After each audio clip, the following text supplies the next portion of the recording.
So I think if we're thinking ahead a year from now, you're pre-ordering yourself. Yeah. I'm pre-ordering March 2024 Jocelyn. What am I ordering? Am I ordering a mediocre or worse version of me right now? Am I ordering the same version of me, or am I ordering a vastly improved version of me a year from now? Yeah. And if you would like to order a new and improved version of yourself, it will arrive in, please allow 12 months for delivery, kind of thing.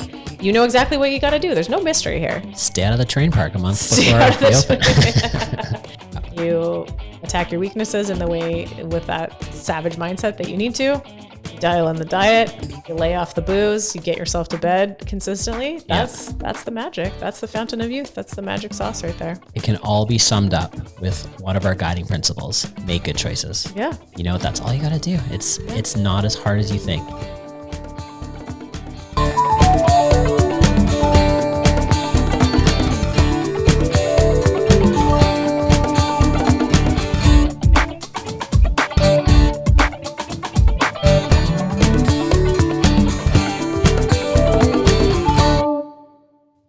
Hello. Hi. Welcome to the evening edition of our podcast. Special pajama edition. Do you know what? I'm looking at the camera right now. You cannot see. There's like a Zoom meeting. David is wearing his pajamas right now. I had a shower. It's getting close to bedtime. And then we were like, wait, we're not leaving the house for the rest of the day. It's pajama time. It's pajama time. Welcome to the closet on a Saturday night in the pajamas. Follow us for more fun date night ideas. So it's the weekend after the Open. Yes. 2023, the Open is done. Reflecting on the last 3 weeks. Yeah. I thought it was great. Yeah.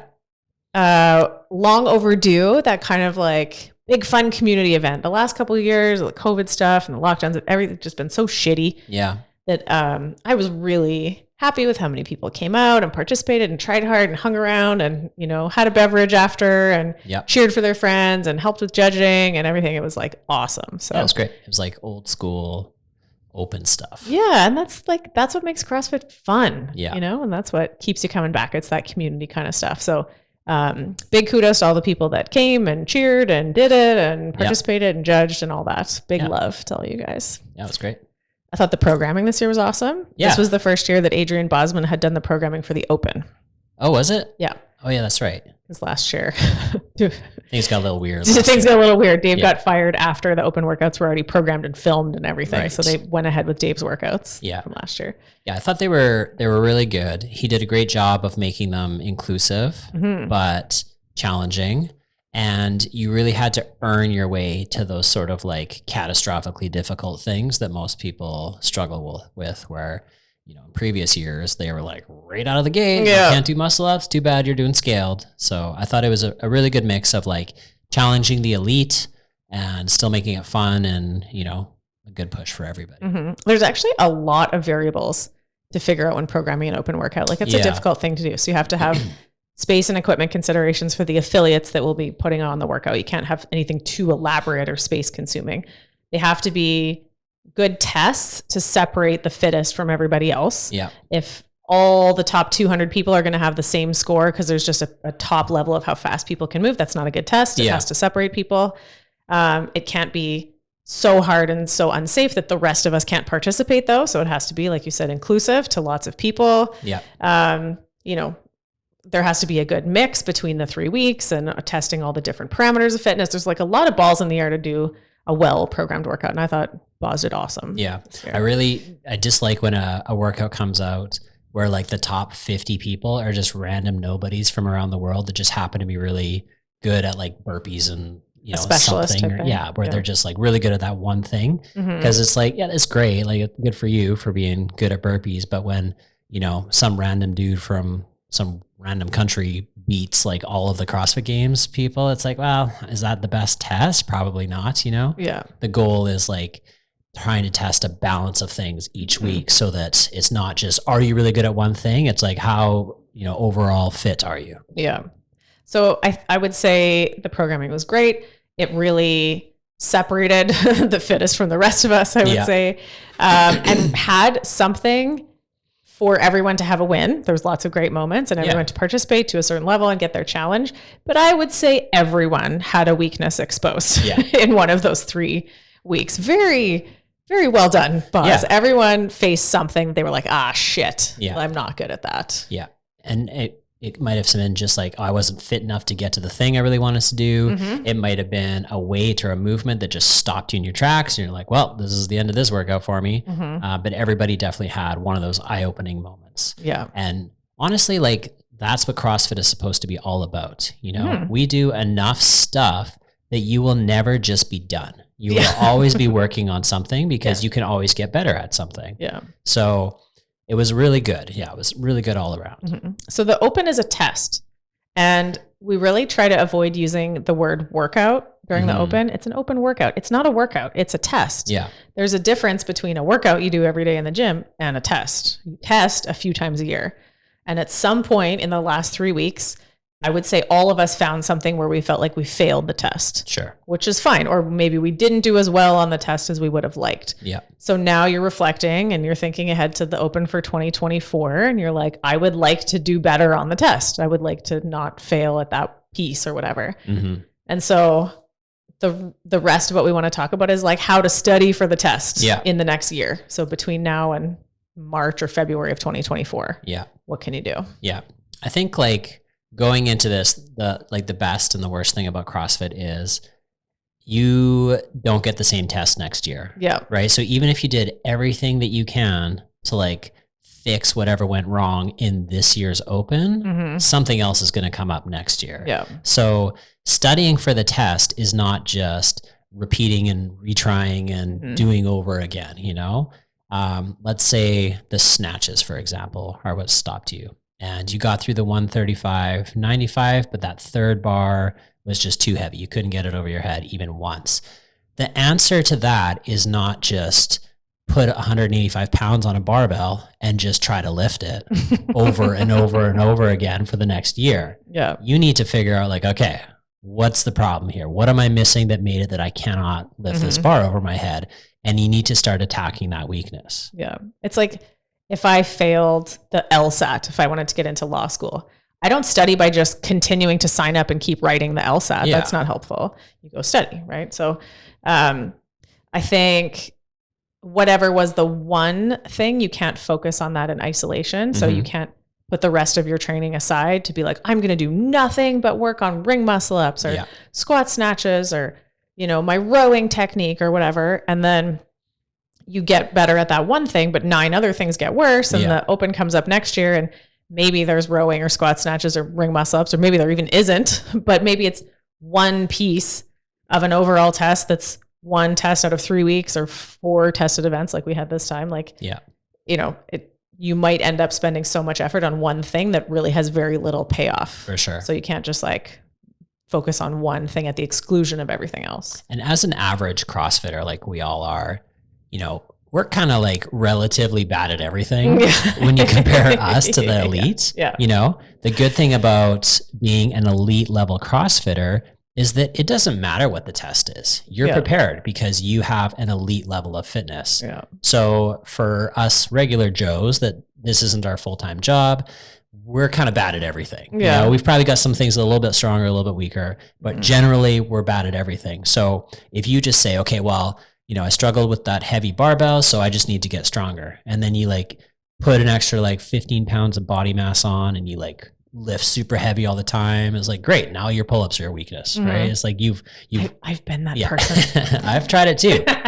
Gallon of milk a day, baby. Yeah. I got super heavy. I got a little bit stronger and I got a lot slower. Yeah. So it's like, you know, it's like you kind of have to like still do all the things. You can't just be like, well, I need to get stronger, so I'm just going to go through this big strength program and I'm just going to get stronger. Yes, you'll get stronger for sure, but you're going to get slower and you're going to get worse at body weight stuff. Your overall fitness, your work capacity across broad time and modal domains will overall decline if you tilt one end of the curve too far one direction. Yeah. So, and that being said, like, because realistically, all of our things are weaknesses relative to like the Vellners and stuff of the world. Yeah. It's not until you get to that elite level where you're like, okay, like I am the strongest deadlifter out of all of the CrossFitters. Yeah. So it's not that I never have to deadlift ever again. It's just that doesn't have to be a main focus. I still need to do it to kind of stay steady with it, but I need to focus more on muscle ups because that's what was my biggest weakness at the CrossFit Games or whatever. So at an elite level, you can start to really tweak things and specialize things a little bit better. But as far as the average CrossFitter goes, you just need to do CrossFit. Yeah. So let's be clear that in the course of this conversation, we're not talking about elite level performance for games athletes. We're talking about normal people, cool people like us that just want to come in. You want to be class fit. You're not doing this as your full-time job, but you want to be good at your hobby. You want to do well. You want to pursue your own genetic potential, not necessarily like a position on the leaderboard, like external validation. You just want to feel good and satisfied in your own body with your progress and like you're being the best version of you that you can be. Right? Yes. Mal O'Brien, you keep doing what you're doing. We're not talking directly to you. Yeah. This is for us regular normies. Folks, normies, the cool fit normies. Okay. So you can't focus on only one thing. Yeah. But you do have to do the thing. So it's like, you're like, hey, Jocelyn, what the hell? You're saying the opposite. Yeah. Say the toes to bar came up 23.1. You did the row and then it had 50 toes to bar. Maybe that took you 9 out of your 14 minutes. And you were like, dang it, I'm not very good at toes to bar. If every other time that toes to bar come up in a workout, you scale them to knee raises or leg raises, guess what kind of toes to bar you're going to have next year? The same, right? You have to do toes to bar. You have to do the harder version. Yeah. But it doesn't necessarily mean nothing but toes to bar so that now you do them, but you're so slow that you lose the overall intensity of your training. Yeah. So let's say we're doing a workout in a random class and it's 5 rounds of something and each round has 15 toes to bar. It's not that in that workout, you just say, okay, I need to work on my toes to bars. I'm just going to do all the toes to bars and just one at a time, slowly chipping away. You're doing 1 toe to bar and then a rest and then 1 toe to bar and then a rest because you have 0 intensity on that workout. And that type of thing is not going to work in the open, right? Yeah. You can't just get through 50 toes to bar. You have to do that quickly.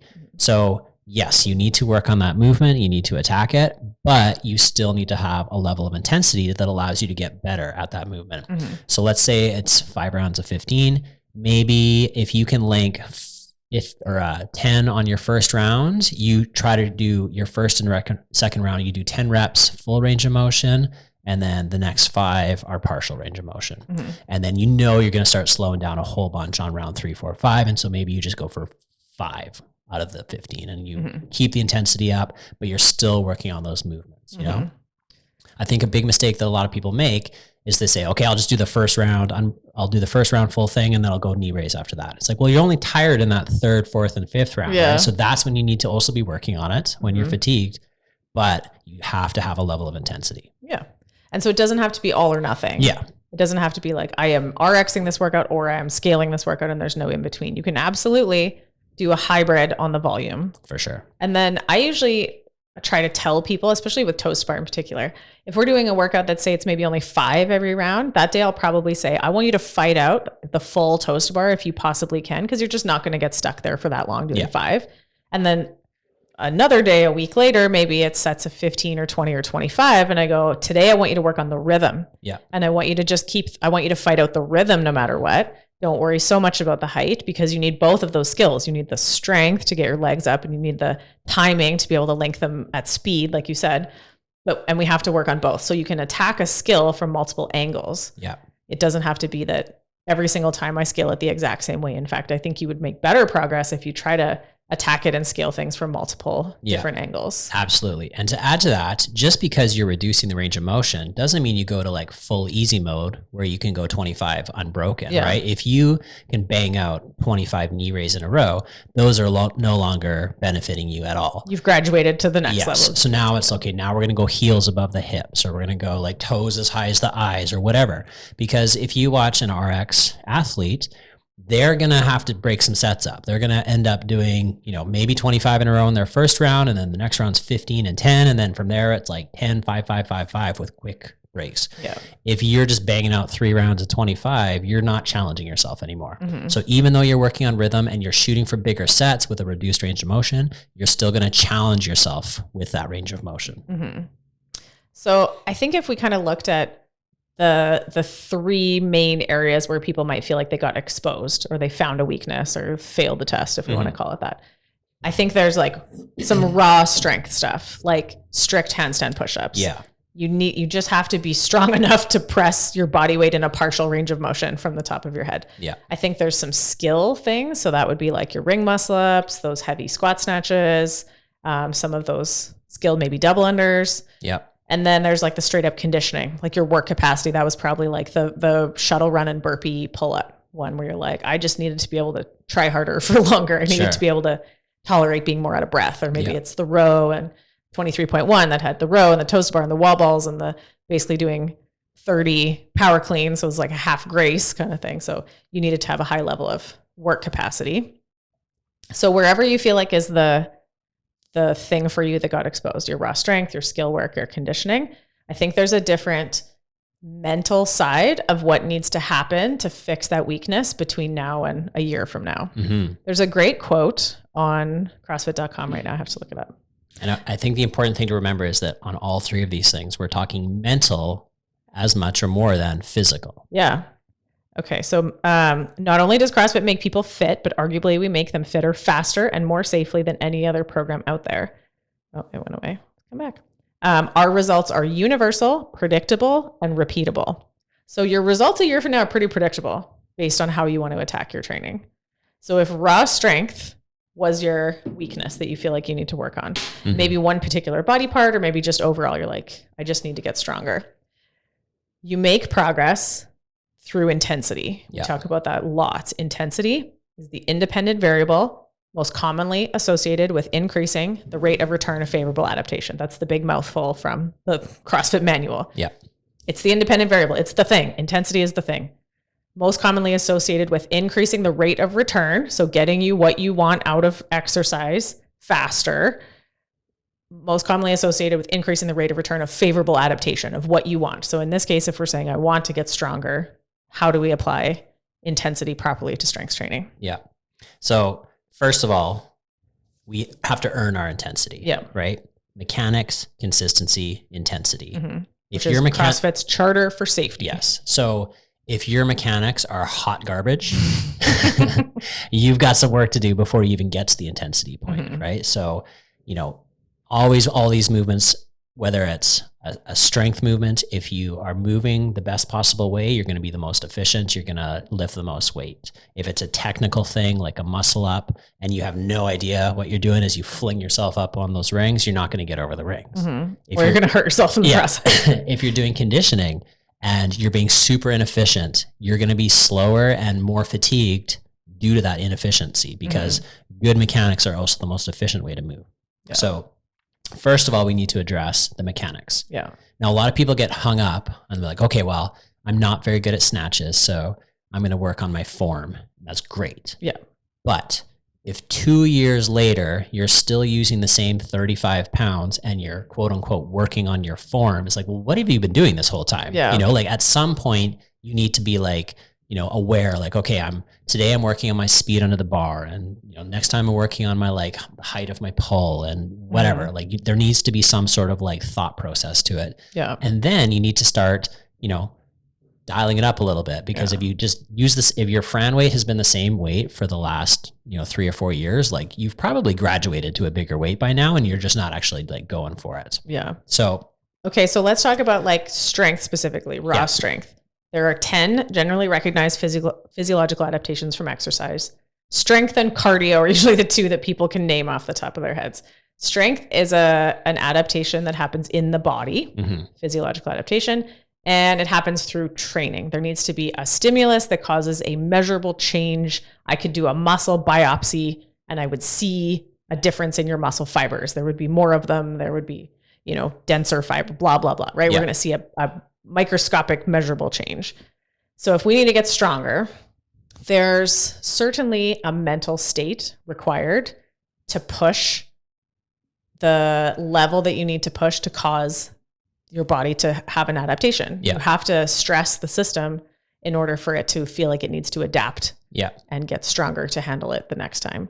So the mental side of the intensity required for strength training is something that takes some getting used to. It takes some learning. Yeah. Atlas and I have been having this discussion quite a bit lately about like mentally how you attack a heavy strength day, a true heavy day. Yeah. I've had people, and this isn't a criticism. This is just when people are totally unaware of how to fully recruit all their muscle fibers. Doing a day 4 foundation, we always do a 1 rep max. Like we test a heavy with good technique, back squat, press, and deadlift. Yeah. And I've had people in the middle of the back squat turn and look at me and be like, I think this is my max, as they're squatting. Like, you have no clue what a max effort truly looks like. Yeah. I did one back squatting with Atlas the other day, one of the doubles. That second rep, there was yelling. It was like I was giving birth and having an aneurysm at the same time. It took me a full 15 painful seconds to grind it out and stand it up. Yeah. There's a vein popping out of my forehead. My legs are quivering. It's like, to get to that full neural drive of recruiting every muscle fiber in your body, starts in the brain. It starts with a mental state first. Absolutely. And I'll liken this to Ian McLean, who, by the way, for anybody that hasn't heard, he's currently sitting in 15th in the world in his master's category, which is crazy. So Ian is very much a game day performer. So good. Right? His mental game is very, very good. When we were doing the max thruster, you know, he is a pretty good lift for him. You could see the like adrenaline and the like mental push just flowing through him. You know, he was like getting himself amped up and he was breathing like a crazy person and he was like pacing and there was like a caged animal just like waiting to get out. You know, he was amping himself up to this level of intensity that few of us can understand. And he hit the lift and he throws the bar and he gives the big Ric Flair, woo! And it was like, it all just exploded out of him, right? It was this like massive surge of just like adrenaline and whatever, just escaping, right? Yeah. And like that is a maximum intensity effort. So sure, game day, a lot of people can maybe get close to that or even hit that. But in training, how do you do that? You know, it's a difficult thing to do. Yeah. But if you can just like, let's say we're back squatting. If you can just put the bar on your shoulders and back up and do 3 real quick reps and then rack it up and be like, wow, that was heavy. That was not that fucking heavy. That's not a heavy day. So like when I like lifting heavy weights. I even though I'm not like super strong, I enjoy the process. And I have my whole little like thing where I like, you know, breathe funny and I like hit my chest on the bar and I get myself amped up and I like put the bar on and I like have like whatever, 5 big breaths and they're like, and I'm like grunting and growling and just like pushing through a difficult thing. And it's hilariously embarrassing for an outsider looking in to see this like big shaved orangutan just like grunting and groaning and like moving this weight around, right? But like, that's what it takes for me to like mentally get myself behind like pushing a super heavy weight.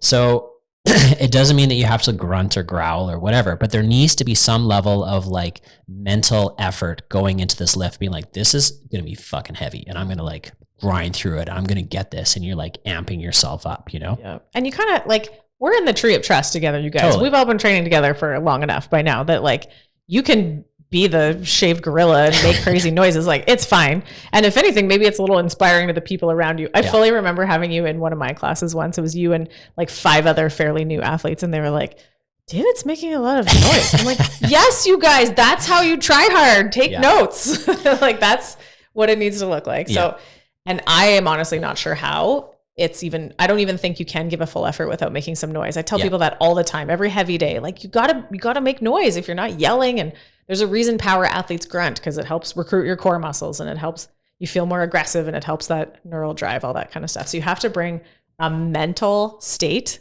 to a heavy day that is above and beyond what your brain probably understands when you first get acquainted with strength training. Yeah.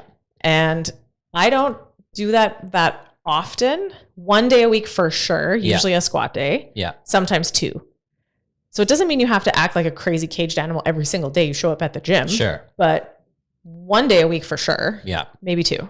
And if you have a certain movement or a certain thing that like you want to get really better at, like that's your day. That's your day. You know, yeah. your day. I think the other thing to consider as well is you need to be using a heavy enough weight that there's a chance you're not going to get it, right? Like there's a little bit of like doubt in your mind where you're just like, this is heavy, like this is crazy.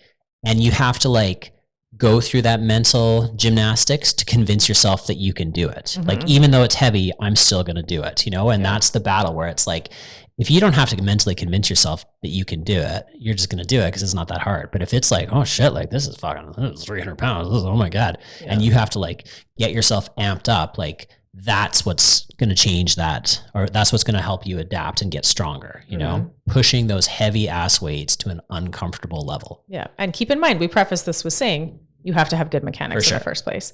And so the thing about functional movements, the big major lifts that we do, squat, press, deadlift, that kind of stuff, these movements are safe post 1 rep max. Yeah. Like if I go to pull a heavy deadlift, assuming I have good technique, and I can't for the fucking life of me get that bar to move, what happens? Nothing. Yeah. Nothing happens. It just doesn't move. If you wanted me to 1 rep max my preacher bicep curl, and I was like, all right, like hand me 225, we're going to do this. Like what's going to happen? You're going to sever your bicep. My fucking elbows are going to explode out of my arms, right? Like there's post 1 rep max, non-functional movements are not safe. Functional movements are safe. Yeah. They're safe, effective movements. As long as you stay in a good position, you're safe. But you earn the intensity of testing heavy reps and 1 rep maxes with good technique in the first place. So I can't stress that enough that you have to have good technique. But then once you do, and the good technique for those movements is fairly basic, especially squat, press, deadlift. Those are very basic movements. Yeah, for sure. You know, we're going to talk about skill-based movements in a second, but like, you know, you don't have to feel like I have to work on my technique for my strict press for 3.5 years. Like, nope, squeeze your butt, tighten up your belly and just go for it. Press, you know? And because there's certain movements that are like a strict handstand push-up, like that really is just a strength movement. Yeah. When we talk about intensity, remember it's like low distance time, right? You can't really adjust the weight of being on your hands, right? Like your body weight is your body weight. You can get lighter by eating better and getting, you know, leaner. You can't really adjust the time, right? Like it only takes a second or two to do a handstand push-up. The only other variable there is distance, range of motion. But honestly, you can't adjust that either because your handstand push-up is already a partial range of motion, right? It's like doing a strict press and stopping at your head, right? You're already cutting the movement in half. If you're just using like an ab mat or two, you're just building a weak spot in the deepest part of the movement, which is the hardest part. That's where you need to get the strongest. So unfortunately, you can't work on those movements just by trying to do more strict handstand push-ups. If you've got 0 strict handstand push-ups, the answer isn't just try to do handstand push-ups. Sure, you can do some controlled negatives and stuff, but like strict pressing, you know, all those like overhead movements are going to make your shoulders stronger, and that's going to help you get better at that type of movement. Yeah. I would say, and you can tell me what you think on the men's side, average size female athlete should be able to strict press a barbell over 100 pounds if you think you stand a chance of doing a strict handstand push-up. Yeah. Obviously there's a little variability in body weight, but you know, like a average size female CrossFit athlete, I think minimum you need to be strict pressing 100 pounds. Yeah. What do you think it would be for the guys?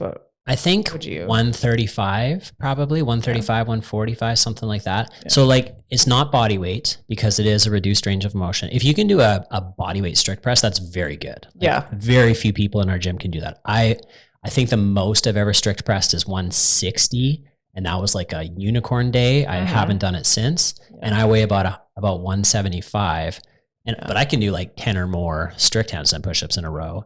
So it's not a body weight thing. It's more of a just like, you know, you got to be kind of close. You got to be like maybe 75% type thing.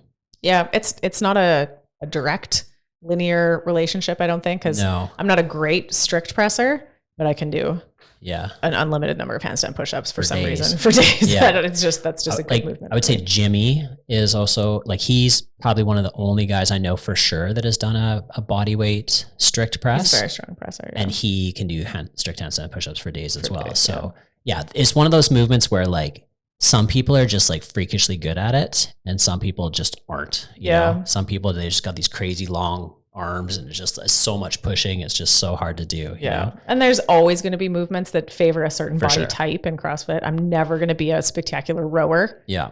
I'm just not tall enough. I can hold my own, I guess, but I'll never be top of the heap on that. Yeah. But little small limb movements, handstand push-ups and pistols and all that shit can be fine at. Yeah. I will say on the handstand push-up thing specifically, and it probably applies to some other movements, you need to practice in closer to the standard. Yeah. And don't always go super wide and really far from the wall and just with your elbows. Like, I think the standard this year, even for people that thought they had good strict handstand push-ups, was really difficult. So the tape was 30 inches. You had to have at least a thumb on it.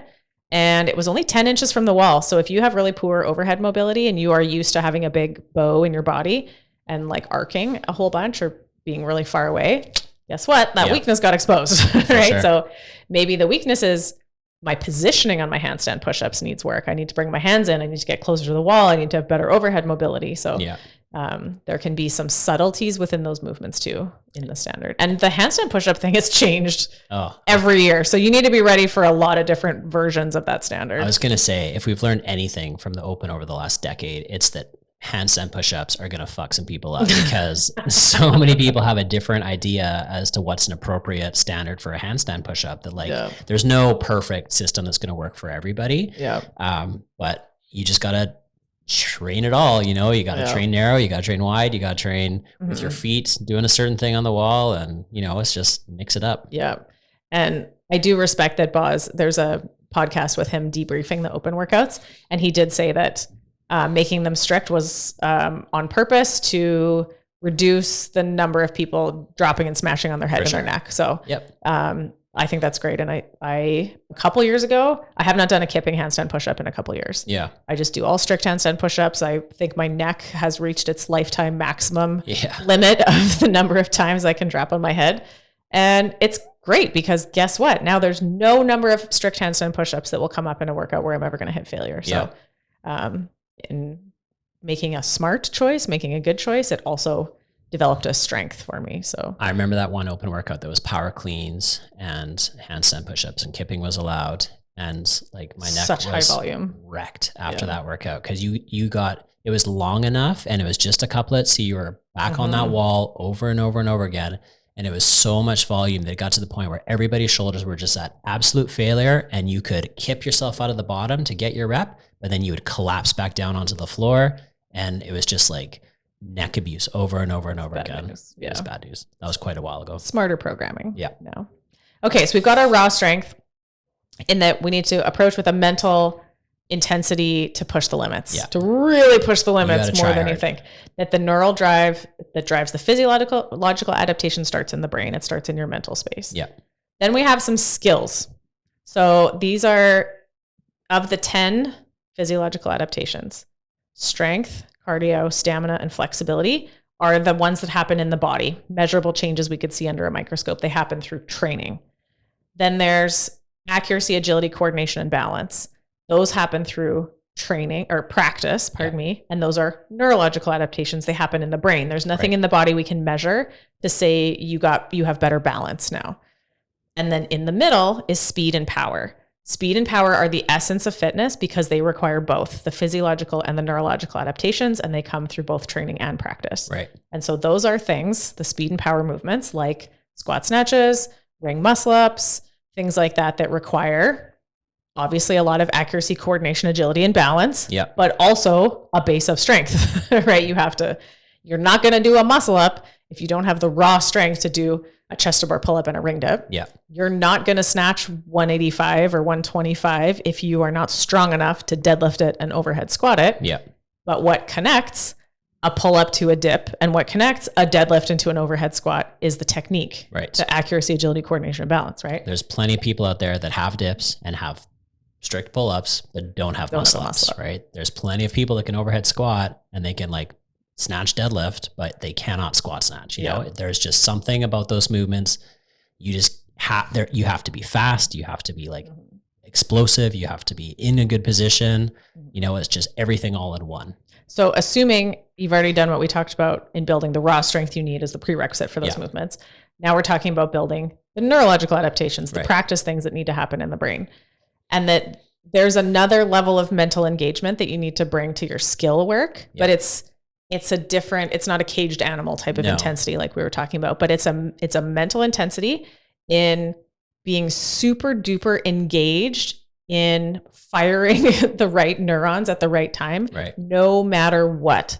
No matter if it's a PVC rep, an empty bar rep, the heaviest rep, it does not matter, but you need to be giving your full mental effort to moving exactly how you need to move. Yeah. I love the videos, the weightlifting videos where it shows the person going from an empty bar to a 400-pound snatch or whatever. Yeah. And every weight in between, and they all look identical. It's literally like a flip book, you know, it's like it's just the same movement over and over and over again. So as much as like, you know, CrossFit takes a lot of criticism for this, I have to agree. We tend to rush things, you know, we tend to want to just be like, I wonder how much I can put up over my head. And we just like go for it. Right. And your empty bar looks great. And then your 135 looks pretty good. And then by the time you get to 185, it's this like heaving, you know, starfish, like lean back, press out, like train wreck of a movement. Right. Which is like, how far is that going to get you? Right. Yeah. So the answer is not, again, just keep trying to do 1 rep max snatches. The answer is like building up the movement, right? Refining your skill, refining your ability to move well with a super lightweight. Yeah. And so say that happened in the open, for example, Ian McLean, love you, buddy. But some not ideal snatches happened at the end of 23.3. Yeah. Is he going to continue to snatch 185 with that technique all year? Absolutely not. Absolutely not. It happened. It came out under a high stress situation on game day. And, you know, he did a few reps that you're like, oh, that's not how I would like them to go, but they happened. But that's not how he's going to move the rest of the year while he's practicing the technique for those things. Right. Yeah. It's kind of like a 1 rep max deadlift, right? Like when they're in a powerlifting meet and they are doing like, you know, these 1,000-pound deadlifts, it's like, they're not perfect form by any means, but they have built up enough of a base of like tolerance that even when things go a little bit wrong, they're not going to wreck themselves and derail their training for the next 6 months.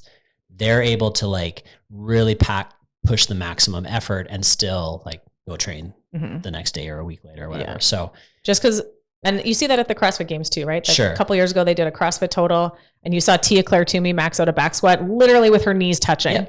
I guarantee you that is not what her back squats look like the rest of the year. She doesn't train like that. So testing and training, again, two different things. Totally. So the training, the mental engagement side, the neurological adaptations that you need. Every time you fire neurons, it's an electrical signal, and it's an electrical signal in a big watery meat bag, right? And so electricity doesn't travel that well through water.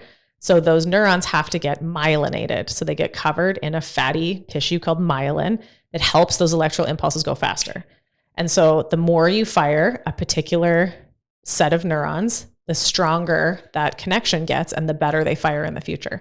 So you need to be careful what movement patterns get excessively myelinated. Right. So if you move like shit with a PVC pipe and an empty barbell, guaranteed you're not going to move well with a heavy weight, right? Yeah. You're not all of a sudden going to switch and use a different, better technique when it's game time, you know?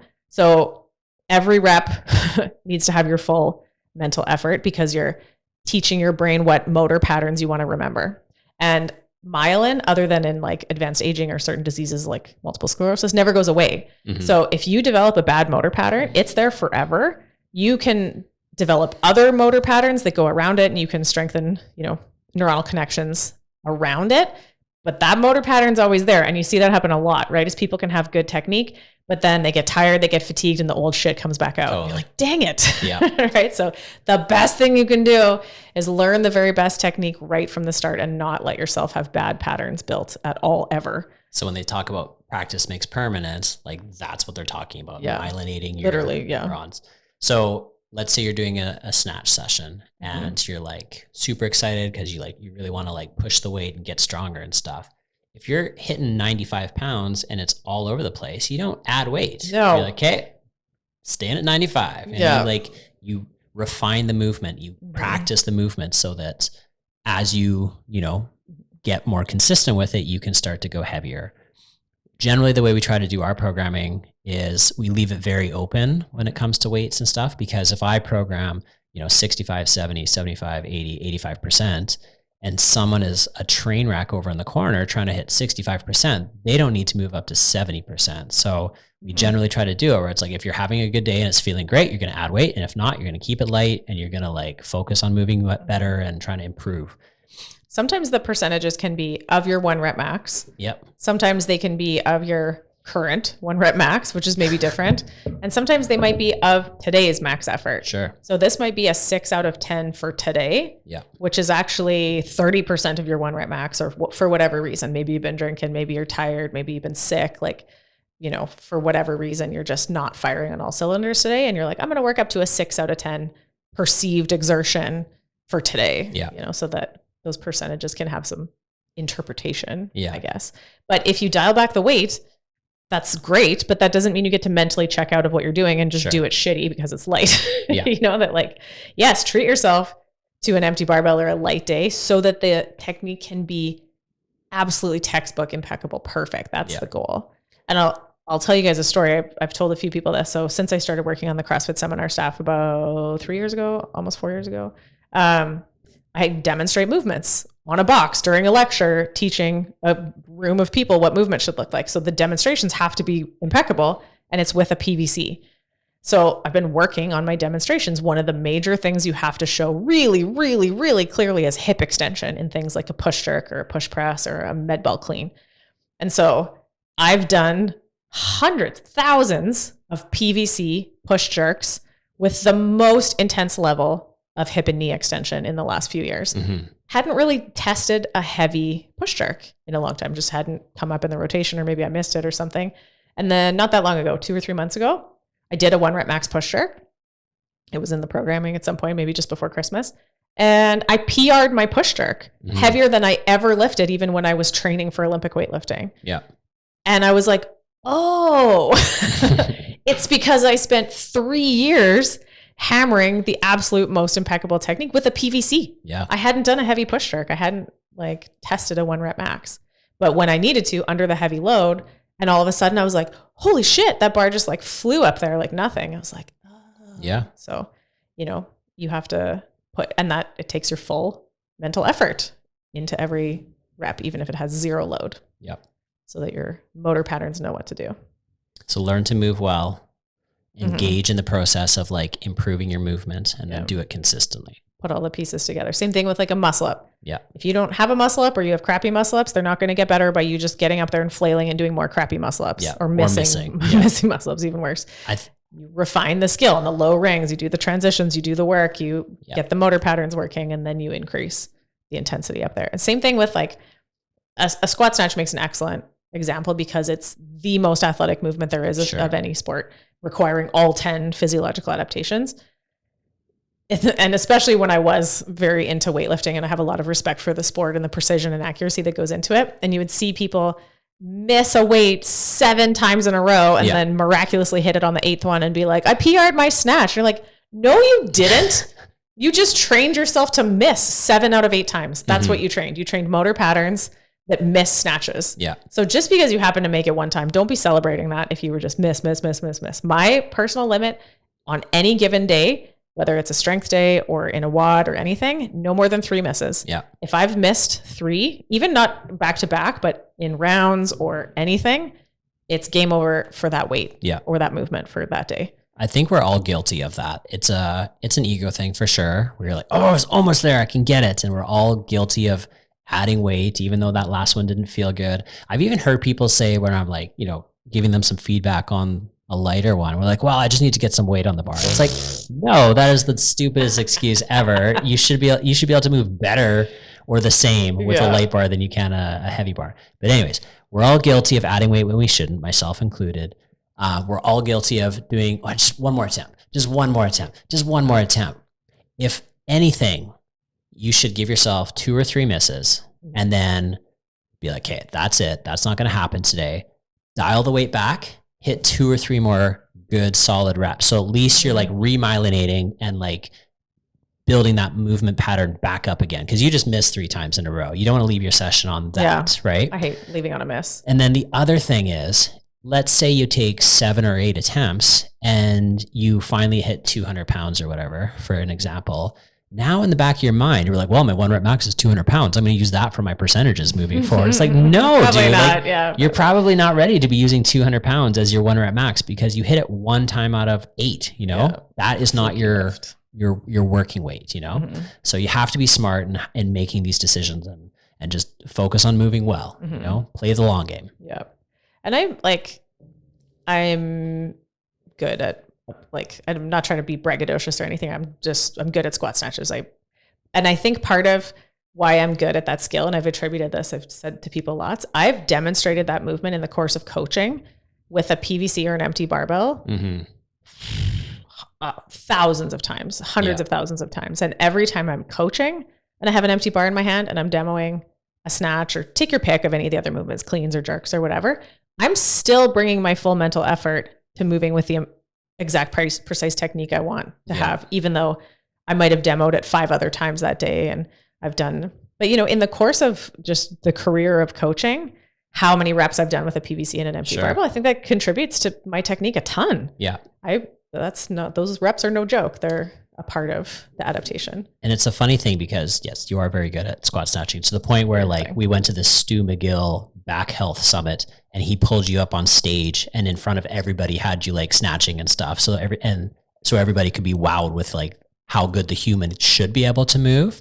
But I think what's funny is that because you're in the spotlight often with that movement, you have to get that like level of focus, you know, because you're demonstrating in front of people. People are watching you do it. And I think that people that know they struggle with that movement will just kind of hide in the back of the class and just sort of like, you know, do their own little thing in the corner. And it's like, don't be embarrassed. Like we all have to get better at moving. And the best way to do that is be like, all right, like front and center, coach, watch me. Like, what do I need to do? Yeah. And just, you know, be humble enough to like put the work in. Yeah. And like you want to watch me be terrible at things? Watch me do a ring muscle up. You know, like everybody has their thing, right? And there's reps where you're like, oh God, sauce, like that's a piece of hot garbage, you know. So. You want some hot sauce with those chicken wings? I think that like, especially these skill-based dynamic movements, like everybody has one or more that they're struggling with because they are very difficult movements. Yeah. You know, so I would say to get better at your skills, besides the base of strength that you need on the neurological adaptation side, you need 110% level of mental engagement to practicing nothing but good technique with those movements. Definitely. Fair. And then the last big category, so we have you need to get stronger, you need higher level skills, the speed and power skills. And then some people are like, fuck, I just need to be fitter. Yeah. I just need better conditioning is what we call that. Generally, people will just call that cardio, like your lungs. You just need to be capable of making more energy with less oxygen and breathing and working. I've had many a open, like I'm pretty good at muscle ups. I've had many a open where I get to the muscle ups and it's just like blow up.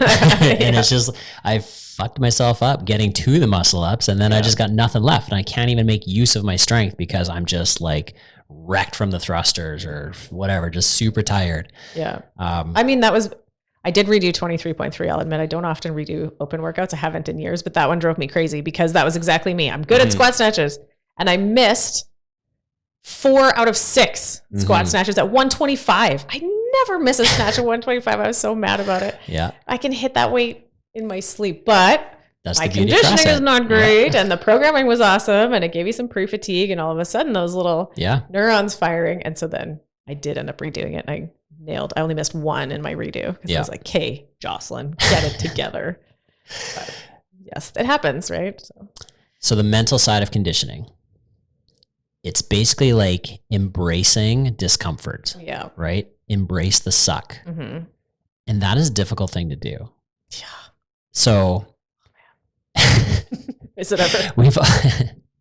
We've all been there, right? You're like doing wall balls and you've got 50 to do and you're on number 10 and already your legs are burning, your lungs are huffing and you're just like, I could put this ball down right now. Right. And it's like, you need to kind of trick yourself into keeping that ball moving. You know, there needs to be some sort of level of mental like fortitude where you're just like, I'm just going to go until I can't anymore. I'm just going to go until I'm super uncomfortable. It's a tough thing to do. Yeah. You have to have a mental commitment to discomfort. And discomfort is a polite way of saying like the pain cave of your lungs are burning and you feel like you're dying and you're convinced you're going to puke. And you just have to be able to live in that space and tolerate it. Yeah. And not panic. I am not a person that's ever going to be a meditator. I've just made peace with that. Yeah. I acknowledge that it's probably great and there's lots of good evidence to support its efficacy and all that kind of stuff. It's just not for me. Yeah. But I consider really intense conditioning training to be my version of meditating. I would say it's meditating for type A people because I think it gets you to the same, as much as it's the complete opposite, it gets you to the same mental state. Because when you're giving your full level of commitment and focus, you can't be thinking about anything else. You have to clear your mind. You have to stay calm within because you freaking out and panicking internally only makes things worse. And it overall doesn't improve your ability to do the work. So you are having to just focus on your breathing and you are having to clear your mind and you are having to stay calm, blue ocean in your head at the same time that your heart rate is 110% of your, age predicted maximum or whatever, while you feel like you're dying. So I think that there's a strange place of peace in your head when you're willing to tolerate maximum discomfort. Yeah. And strangely enough, like I have done some meditation in the past, exploring different ways to like deal with my mental stuff. And it's funny because when it's new, the most difficult thing is like clearing your mind, right? The goal of meditation is just to like stop thinking and just clear your head and just like be. And your brain is just constantly being distracted. You hear a noise, you have a thought, you like remember somebody's face or whatever, and you're constantly being pulled away. And they tell you that in your practice, you just pull it back. Be like, no, you don't need to think about that right now. No, bring it back, bring it back, bring it back. Now, what's funny is when you're working out at intensity, your brain is constantly being like, we should rest. You need some water. Get some chalk on your hands. And you don't need to do any of those things. And you just need to be like, pull it back. No, I don't. I don't need any water. I'm good. I'm going to keep going. I'm fine. And yours is the same sort of battle where it's just like, you just got to stay with it and just push. Yeah. It's an interesting comparison because they are very different, but very similar for sure. And again, with the, you have to push a level of borderline failure in order to stimulate physiological adaptation. So if we're looking at conditioning, what people think is the way to get better at that stuff is the opposite of what you actually need to do. People think, I'm going to do more cardio. I'm going to run more. I'm going to go run 5 or 10K, or I'm going to do a 60-minute cardio EMOM. Nuh-uh. Yeah. That's not going to make you have better, CrossFit style conditioning at all. If anything, it's just adding more oxidative stress to your life. It's not helping at all. So I think it's a big trap. This is the novice trap. The novice trap in CrossFit is thinking that more is more. Yeah. That doing more stuff is going to make you fitter. It's a strange thing that often will get the question of, I want to get better at fill in the blank. What else should I be doing? And the answer is never anything else. It's show up to the classes and try hard. Yeah. There's no, sometimes people have this weird perception that like, there must be some other program or other thing or other skill work or something. Like, no, do what we're doing in the classes, but show up ready to be really, really, really uncomfortable. Yeah. So if it's a salt bike day or echo bike, I guess I should say we don't have salt bikes anymore. Yeah. Echo bike day or max burpee day, or we did one the other day with empty barbell thrusters. And you're like, all right, we're going full send today. In the course of the week, I post on Sundays. You can see what the workouts are. You should be thinking, I'm getting to the gym 4 to 5 days a week. So you're going to pick one day. We're going heavy, full mental effort to push maximum neural drive, heavy stuff. You're going to pick another day where you're going to go full cardio, like lungs taste like old pennies, hacking up, got the Fran lung after. You're going to go full conditioning discomfort day. Yeah. Then you can pick another day where you're like, I'm going to dial back the intensity and I'm going to do like a skill kind of day. Yeah. I'm going to take, the speed and load maybe out of it and treat myself to like a skill day. So you need to have a different sort of mental approach. It doesn't mean you come in and go full caged animal every single day. That's not the path necessarily. Yeah. You don't have to taste old pennies every single day. You don't have to max out your lifts every single day. Yeah. But you need it. That's part of the variety of CrossFit is you need to do some of it at least some point in the week. Yeah. And it goes back to that same thing with the mental or with the skill work. In the aerobic capacity course, they talk about avoiding training your comfortable pace, right? They were using Camille. They were trying to help her with her rowing. And they wouldn't allow, she wanted to be able to row at like a 155, 500 or something like that. And so the second she got slower than 155, they would have her stop and have her rest and wait. And then when she could maintain that pace again, she would start again. And when she first started, it was like 10, 20% of the time, you know, she was able to maintain that pace, but like slowly over time, it got more and more consistent to the point where that was just her new rowing pace. So if you're just trying to do more, but you're maintaining your slow and, you know, inefficient pace, it's not going to make you any better. It's just going to increase your oxidative stress. You're going to be overtrained. Your recovery is going to be worse. You're going to feel more beat up and broken down, which will also make it so you can't apply intensity anymore. And then you're not getting better at anything. Yeah. So more isn't more. You don't need more of a workout. You just need to try harder on the workout, you know?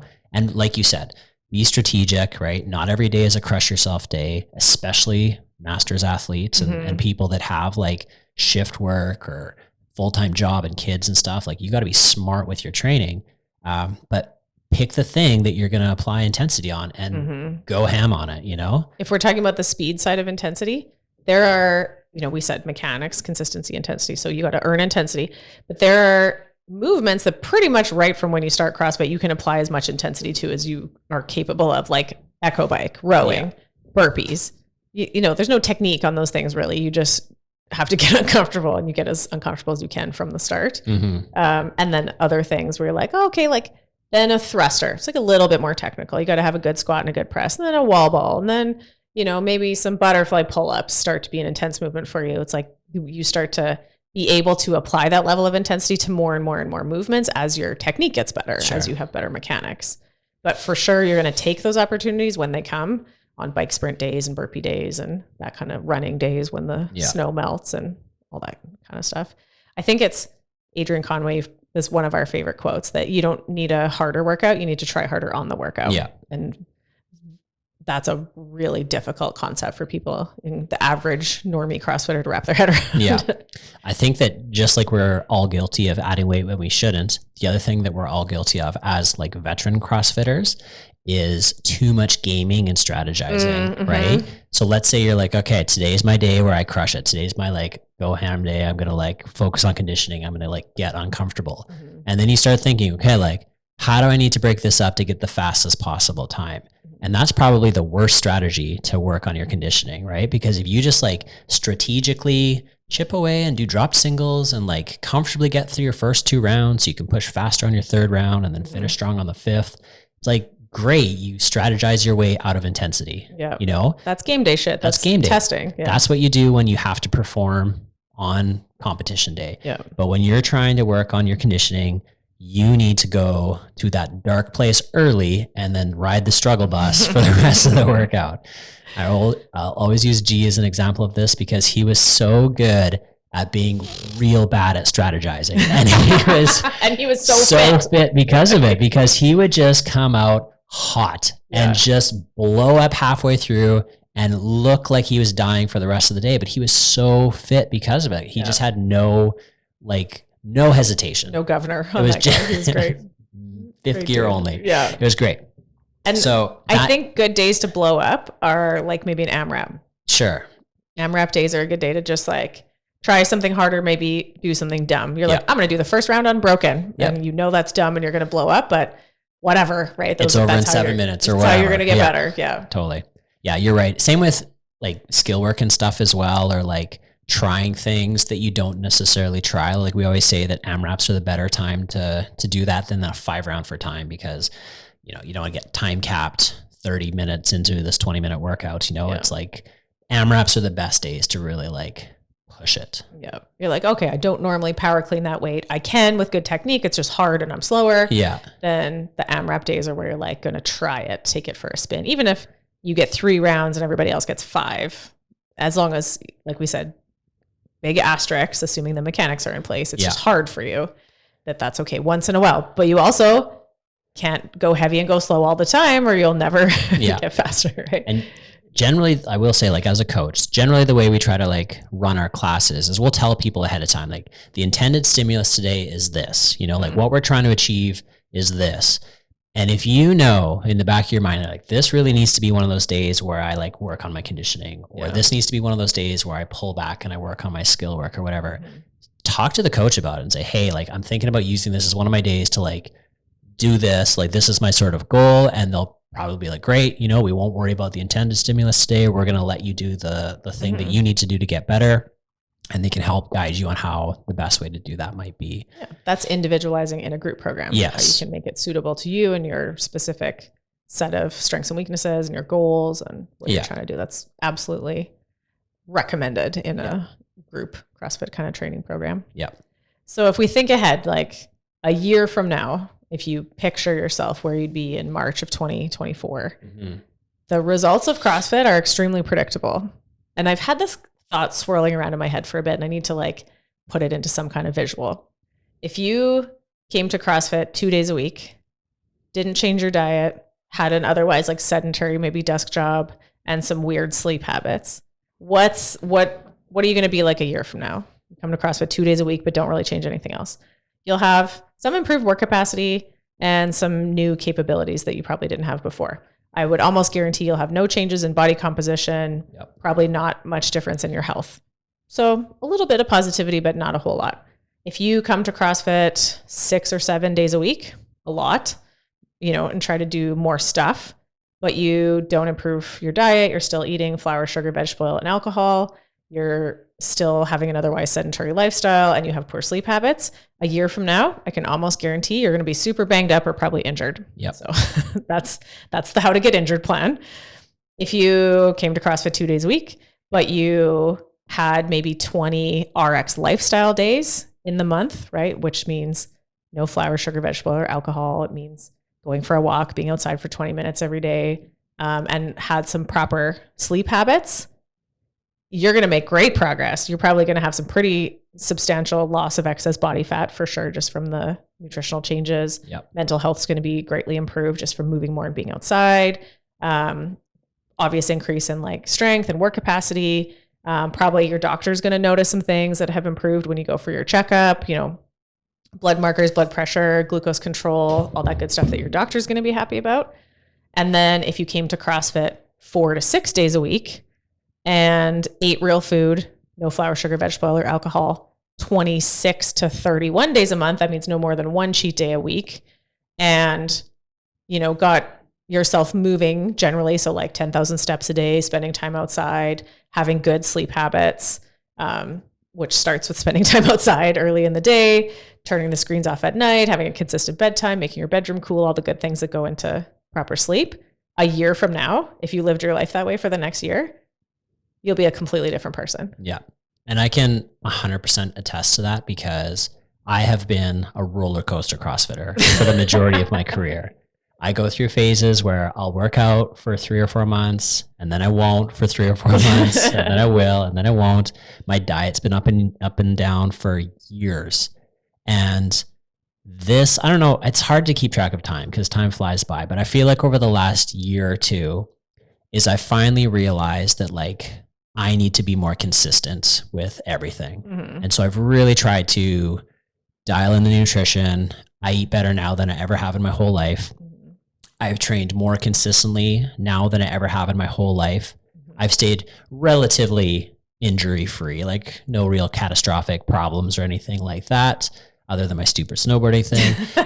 As long as you stay out of the train park, which you don't. I don't. But, and honestly, I'm a completely different person. Yeah. Like I look better now at 44 than I've ever looked in my whole life. I just PR'd my deadlift recently. I'm pretty much at my like all-time high back squat, even though I'm 20 pounds lighter now than I was when I previously hit that number. Like everything is happening and I'm 44 years old. Yeah. You know? So the whole thought like, oh, well, you know, it's just try to maintain and just try to like, you know, starve off old age or whatever. It's like, no, like you can make significant improvements in a year or two, even in middle age. Like, am I middle aged? God, I'm not middle aged yet. I'm still young. even We're in your healthy, you're going to live like 100. I know. You better not die early. But you can absolutely make an amazing change. But like you said, you have to be smart. You know, there's more to it than just working out, like just showing up at the gym and going through the paces. And you need to actually put some effort in. You need to get the diet dialed and you need to sleep. Yeah. That's just all there is to it. Yeah. You know? And you know what? It would help if you hung out with some cool people in the process, some good social connections, you know, get the mental health side of things. Because guess what? All three things that we talked about, the mental side of training for strength, the mental side of skill, the mental engagement needed for skill development, the mental side of suffering and discomfort. You need to be in a healthy mental health state to be able to have that available to you. If your mental health is very tapped and very low, you will have a difficult time bringing the proper mental engagement that you need to your training. Yeah, absolutely. Can't pour from an empty cup. Yeah. And honestly, like we're going to do a podcast in the next little while leading up to like mental health month, because that was one of the big catalysts that started my whole journey. Was there, we had a lot of like pretty major stuff happen in our lives. And, you know, I got to the point where I was like, okay, like I need to do something about this before it gets any worse. And it was that sort of jumping off point that sort of like, it was, like I said, it was the catalyst that started it all. And now like a few years later, it's like, it's shocking, you know, it's shocking to like look back and be like, and not, and it's hard not to get hung up on the like, man, if I was just doing this the whole time, that would have been so much better. Why'd I have to dick around for so long? Damn it, 37-year-old David, why did you get your shit together? Damn it, beer, why you gotta taste so good? So I think if we're thinking ahead a year from now, you're pre-ordering yourself. Yeah. I'm pre-ordering March 2024 Jocelyn. What am I ordering? Am I ordering a mediocre or worse version of me right now? Am I ordering the same version of me, or am I ordering a vastly improved version of me a year from now? Yeah. And if you would like to order a new and improved version of yourself, it will arrive in, you know, please allow 12 months for delivery kind of thing. You know exactly what you got to do. There's no mystery here. Stay out of the train park a month before they open. Don't try to hit rails with your 12-year-old. Or if you do, don't crash. Yeah, at least. frick, of course. So yeah, if you show up 4 to 6 days a week, you bring your full mental game to all aspects of your training. You attack your weaknesses in the way with that savage mindset that you need to. You dial in the diet. You lay off the booze. You get yourself to bed consistently. That's the magic. That's the fountain of youth. That's the magic sauce right there. It can all be summed up with one of our guiding principles: make good choices. Yeah. You know, that's all you got to do. It's not as hard as you think. And I'm going to leave it with this one thought. We unfortunately had to go to Walmart today. As we're not allowed to go to Walmart. I'm not anymore. allowed to. It makes me too angry. As we were leaving Walmart, I looked up and I saw this big banner, and it said the McChicken Big Mac. So they're making a Big Mac version McChicken. It's 2 McChicken patties, Big Mac style. And in my brain, I was like, A, I can't believe they just thought of this now. They should have been doing this the whole time. B, that would probably be fucking amazing. C, I'm not going to eat it. Not going to eat it. I don't need to. Just because it's out there doesn't mean you need to do that kind of stuff. Exists. Make good choices. Yeah. And principle number 3, leave no doubt. Right? That you did everything you could. So when you're looking at 24.1, you're like, I've done everything I can to be in the best shape of my life. I'm the best version of me for this test, you know? Absolutely. Yeah. And with that, principle number 1, be excellent to each other. Yeah. The Bill and Ted. Be excellent to each other. Awesome. All right. Thanks See for you in the listening, next guys. one.